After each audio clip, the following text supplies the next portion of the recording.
우리가 함께 읽는 이사야서 47장 말씀은 장차 바벨론이 심판받게 될 내용에 대한 예언을 구체적으로 제시해 주고 있습니다. 우리가 이 바벨론에 대해서 읽을 때는 유다 나라를 패망시켰던 왕이다 하는 것, 또 유다 나라를 약 70여 년 세월 동안 종살이하게 하는 그러한 나라였다라는 것을 우리가 알고 있습니다. 그러나 당시에 선지자를 통해서 이 말씀을 받을 때에는 훗날의 이야기였어요. 우리가 어제 읽었던 말씀에서 보면은 하나님께서는 고레스라고 하는 왕, 구체적인 이름까지도 제시하면서 그가 이 바벨론 나라를 패망시킬 거다. 하나님께서 그를 들어서 이 나라를 패망시키고 자기 백성들에게 구원의 일을 그 왕이 행하게 할 것이다 라는 말씀을 우리가 읽은 바가 있습니다. 오늘 우리가 있는 이 47장의 내용은 이 바벨론이 왜 심판을 받게 되는가 몇 가지 그 이유를 설명해 줍니다. 이 바벨론은 요한계시록 18장으로 가서 보게 되면 큰 음녀 바벨론 이렇게 말합니다. 큰 음녀라는 말은 미혹하고 유혹한다라는 말에서 음녀라는 말을 사용합니다. 이 말은 세상을 살아가는 하나님의 백성들이 이 세상의 미혹과 유혹에 빠질 수 있다라는 것을 보여주는 표현이 되는 겁니다. 그래서 이 큰 음녀 바벨론, 이 큰 음녀 바벨론이 일순간에 주의 재림과 함께 망하게 될 것에 관한 말씀이 요한계시록 18장에서 표현이 됩니다. 이런 역사적인 배경이 오늘 우리가 있는 이사야서 47장의 내용과 잘 연결이 되고 있다는 겁니다. 그래서 우리는 이 바벨론에 관한 이야기를 들으면서 단순히 옛날에 있었던 큰 제국이었다라는 것만 기억하면 안 되고 이 바벨론이 오늘을 살아가는 저와 여러분이 늘 살아가는 이 세상의 모습을 너무나도 잘 비춰주고 있다라는 것을 우리는 생각하면서 이 말씀을 읽고 오늘은 어떻게 살아야 될지를 잘 분별해서 살아가는 지혜를 배워야 합니다. 먼저 앞부분의 내용에 보게 되면 이 바벨론에 대한 심판 선언의 말씀이 표현되고 있는데요. 1절로 한번 가서 보세요. 처녀 딸 바벨론이여 내려와서 티끌에 앉으라. 딸 갈대하여 보좌가 없어졌으니 땅에 앉으라. 내가 다시는 곱고 아리답다. 일컬음을 받지 못할 것입니다. 여기 처녀 딸 이렇게 표현하는 이 말들이 마치 우리에게 음녀 바벨론의 모습이라는 것을 떠올려주는 표현이 되기도 합니다. 뭐라고 말했나요? 티끌에 앉으라, 땅에 앉으라, 다시는 곱고 아리답다라고 일컬음을 받지 못할 것이다. 이렇게 말씀을 하십니다. 5절 가서도 또 보시면은 뭐라고 말합니까? 딸 갈대하여 잠잠히 앉으라, 흑암으로 들어가라. 내가 다시는 여러 왕국의 여주인이라 일컬음을 받지 못할 것이다. 이렇게 말씀합니다. 세상을 제패하고 세상 나라를 다스렸던 큰 제국, 마치 여주인이라고 하는 말로 상징적으로 표현하고 있어요. 더 이상 네가 여주인이라 일컬음을 받지 못하게 될 것이다. 이렇게 말씀합니다. 그 일을 행하시는 분이 누구이시냐? 4절에 보면은 그의 이름이 만군의 여호와 이스라엘의 거룩한 이시다. 이렇게 말씀을 합니다. 바벨론의 심판, 그 멸망이 하나님 백성들에게는 회복과 구원이 시작된다라는 것을 우리가 쭉 살펴온 바가 있죠. 이 바벨론이 벌을 받게 되는 이유에 대해서 6절, 7절 말씀 한번 보시기 바랍니다. 가장 큰 이유 중에 하나 설명이 되고 있는데요. 6절에 보면 전에 내가 내 백성에게 노하여 내 기업을 욕되게 하여 그들을 내 손에 넘겨주었다. 뭘 말합니까?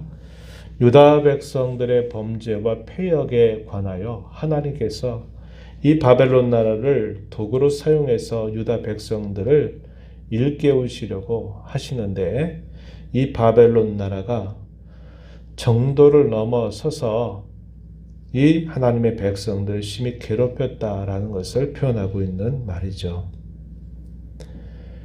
그들을 내 손에 넘겨 주었거늘 내가 그들을 긍휼히 여기지 아니하고 늙은이에게 내 멍에를 심히 무겁게 메우고 말하기를 내가 영영이 여주인이 되리라 하고 이 일을 내 마음에 두지도 아니하며 그들의 종말도 생각하지 아니하였도다. 하나님은 이방의 나라, 특히 바벨론 나라를 유다 백성들을 향한 견책의 도구, 적당한 방법으로 그들을 견책하기 위해서 하나님이 몽둥이로 들어 쓰시고자 하시는데 이 바벨론은 그걸 알지 못합니다. 그래서 하나님의 백성들을 심하게 괴롭히는 그런 악을 범하게 되었다는 겁니다. 그래서 하나님께서 이 바벨론을 결국 심판하신다. 이렇게 말씀을 하고 있습니다. 또 그 벌을 받게 되는 몇 가지 이유들이 덧붙여지는데요. 8절부터 11절 내용에 보면은 중요한 이유가 또 있어요. 그게 뭐냐면 그들의 자만입니다. 교만입니다. 8절 한번 보시면은 사치하고 평안히 지내며 마음에 이르기를 나뿐이다. 나 외에 다른 이가 없다. 나는 과부로 지내지도 않고 자녀를 잃어버린 일도 모를 것이다. 너는 이제 들어라. 이렇게 표현하는 겁니다. 9절에서도 또 뭐라고 이야기하냐면 한날에 갑자기 자녀를 잃으며 과부가 된 이 두 가지 일. 자녀를 잃었다. 자녀가 없다는 거죠. 남편을 잃어서 과부가 됐다. 이 말입니다. 이 두 가지 일이 너에게 갑자기 임하게 될 것이다. 내가 무수한 주술, 많은 주문을 한다 할지라도 이 일은 그대로 정한 대로 임하게 될 것이다. 이렇게 말합니다. 또 10절에 보세요. 내 악을 의지하고 스스로 이르기를 나를 보는 자가 없다 하나니 내 지혜와 내 지식이 너를 유혹하였음이라. 내 마음에 이르기를 나뿐이라 나 외에 다른 이가 없다 하였다. 이렇게 표현합니다. 나뿐이라 나 외에 다른 이가 없다. 이 표현이 몇 차례 반복이 되죠. 헛된 자만입니다. 또 자기에게는 어떠한 화와 어떠한 재난도 어떠한 재앙도 미치지 못할 만큼 나는 견고하다. 아무런 문제 없다. 이렇게 생각하는 일에 대하여 하나님은 그들의 자만, 교만에 대해서 벌하신다. 이렇게 말씀하고 우리가 읽었던 10절에 표현된 것처럼 나를 보는 자가 없다. 이렇게 표현합니다. 영적인 무지함입니다. 자신들보다 더 높은 하늘의 군주가 계시다는 것을 모르는 그런 태도입니다. 이것이 그들이 패망하게 되는 중요한 원인이다. 이렇게 설명을 하십니다. 그들이 받게 될 패망에 관해서는 두 가지 일이 한꺼번에 임한다. 이 말은 갑작스럽게 임하게 될 것을 표현하는 것이고 그 임하는 정도가 매우 심할 것을 이야기해주고 있다 하는 겁니다. 재앙이 바벨론에 임할 것이라고 계속적으로 말씀을 하십니다. 11절에서도 말하기를 재앙이 내게 임하리라. 그러나 네가 그 근원을 알지 못할 것이다. 손해가 내게 이를 것인데 하지만 이를 물리칠 만한 능력이 없을 것이다. 파멸이 갑자기 내게 임할 것이지만 내가 알지 못할 것이다. 이런 표현들이 반복적으로 표현되면서 이 바벨론 나라의 패망이 얼마나 철저하게 임하게 될 것인가 하는 것을 강조해주고 있습니다. 바벨론 나라는 오늘날로 말하면 모든 학문들의 근원지라고 말할 수 있습니다. 문명이 일찍이 발달되었던 나라죠. 그리고 학문이 발달을 하게 되는데 수학이라든지 천문학, 또 별을 연구하는 점성학 이런 것들이 상당히 발전이 돼 있었고요. 또 마법이라고 말하는 주술 이런 것들이 상당히 발전돼 있었던 나라입니다. 세상의 지혜와 지식으로 가득 차 있었던 나라예요. 그래서 더 남부러울 것이 없는 그런 큰 제국을 이루게 되었습니다. 그런데 그 나라가 닥치게 될 그 재앙은 순식간에 그리고 완전히 철저하게 임하게 될 것이다 라고 하나님은 말씀해 주고 계시다 하는 것입니다. 점성술로 하여금, 점성하는 자로 하여금 내가 너에게 임할 그 일을 너에게 그 일에서 너를 구원하게 한번 해봐라 이렇게 말씀을 하시기도 합니다. 13절 보면은 하지만 다 그것이 소용없게 될 것이다. 마치 그들은 초계와 같아서 불에 탈 것인데 그 불꽃의 세력에서 스스로 구원하지 못하게 될 것이고 마지막 15절에 보면 너를 구원할 자가 없을 것이다 이렇게 말씀합니다. 왜냐? 하늘의 참 군주이신 하나님께서 이 일을 정하셨기 때문에 그 어떠한 것들로 아무리 그것을 막으려고 할지라도 그것을 막을 수가 없다 이렇게 말씀을 하시는 겁니다. 아까 초대 소개했지만은 요한계시록 18장 가운데 보면은 이 바벨론에 대한 이야기가 잘 설명이 됐는데 이 세상을 바벨론의 비유를 하고 있다는 겁니다. 요한계시록 18장 4절 보면은 이렇게 하나님께서 들려주세요. 내 백성아 거기서 나와 그의 죄에 참여하지 말고 그가 받을 재앙들을 받지 말라. 이 바벨론은 세상의 나라, 지혜와 지식이 풍성하고 문명과 문화를 찬란하게 꽃피고 또 번영을 이루는 그런 나라를 표현하고 있는 겁니다. 거기로부터 나와라. 그의 죄에 참여하지 말아라. 그가 받을 재앙들을 받지 말아라. 이런 음성을 들려주십니다. 그리고 이 바벨론 나라가 갑작스럽게 패망하게 될 것을 말하면서 이렇게도 이야기해요. 요한계시록 18장 20절에 보면 하늘과 성도들과 사도들과 선지자들아 그로 말미암아 즐거워하라. 하나님이 너희를 위하여 그에게 심판을 행하셨음이라 이렇게 말씀을 해줍니다. 갑작스러운 이 바벨론의 패망 이것은 세상 나라의 패망과 연결해서 요한계시록은 우리에게 설명을 해주고 있습니다. 하나님을 섬기지 않고 하나님이 없이 잘되고 번영을 누리는 것이 그것이 결코 오래가지 못하고 하나님이 없는 사람이든 하나님이 없는 제국이든 그 어떤 나라든 그 끝은 처참하게 끝나게 될 것을 오늘 말씀은 우리에게 알려줍니다. 우리는 바벨론과 같은 이 죄악된 세상 가운데 하루하루를 살아갑니다.